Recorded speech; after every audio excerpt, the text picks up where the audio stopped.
sometimes we say that the body is something very physical. Yeah? So physical in terms of, you can see it, there's nothing like that you need to imagine. We all have a body. But now when we say mind, okay, but how can I show you my mind right now? The only thing that you see is the body. But we still talk about, yeah, but there is this mind.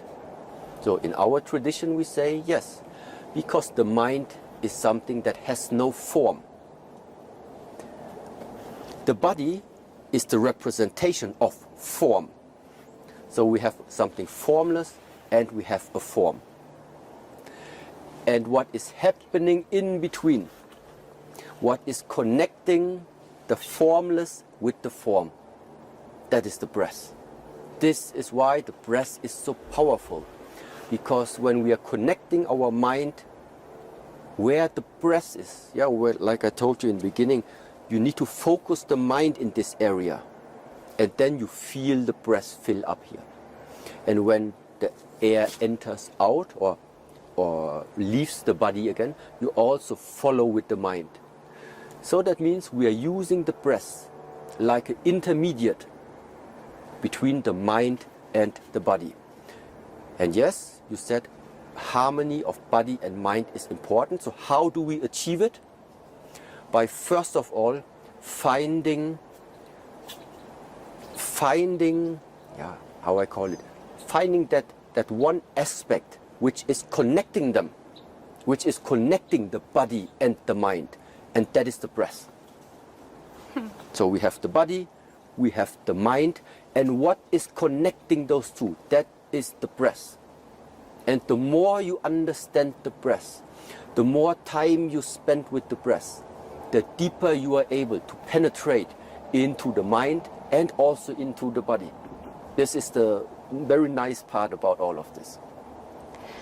It's very interesting how can you learn using your mind to strengthen your body. Is it just the everyday exercises you do? Yeah. Actually, it's even maybe the other way around. So it's not just using the mind to strengthen the body. In the beginning, I would even say it's the opposite way. We are using our body to strengthen the mind, because it is the strength, it is the discipline, and it is the power of the mind that starts to make your dreams and your visions and the goals that you have, to make them come true. Yeah, because we all have like what we would like to achieve. Yeah, but how do you achieve things? Yeah, how can we focus on it? Yeah, well, you achieve things by staying committed. This is one thing. And second of all, by having a mind which is not easily breakable, which cannot easily break.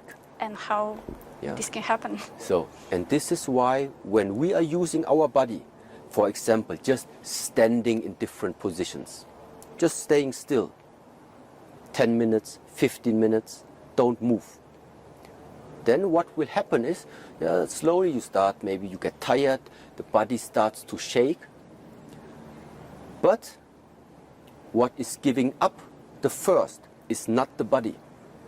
Normally it is your mind which starts to give up, because your mind is saying, oh, this is getting exhausting, how long do I still need to hold it, it's already shaking, I think I will stop it. And this is exactly the point where now, because your mind is challenged, because your mind right now is like, now's the time where you decide. Either you really stay disciplined and stay strong, or you give up. How can we not give up? And how to stay focused? Yes.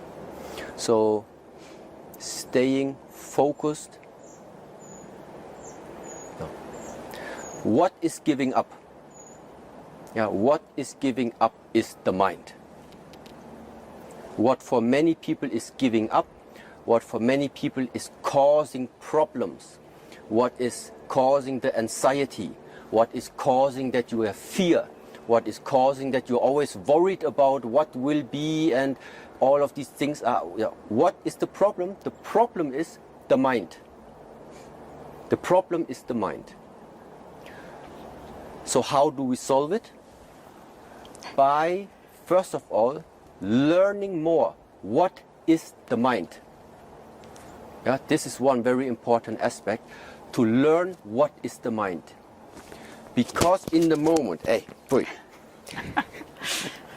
yeah, in the moment where your relation to the mind becomes more clear, when you start to understand what the mind actually is, then you slowly start to get access to change all these things that are troubling you.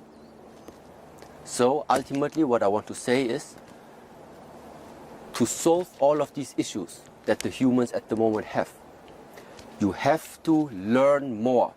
What is the mind? And therefore there are different methods, there are sometimes different teachings, different philosophies that try to explain to us what is like the mind. So, and it still is something very, very personal, everybody needs to learn, but you need a strong mind. If you want to change something about your life, you need a strong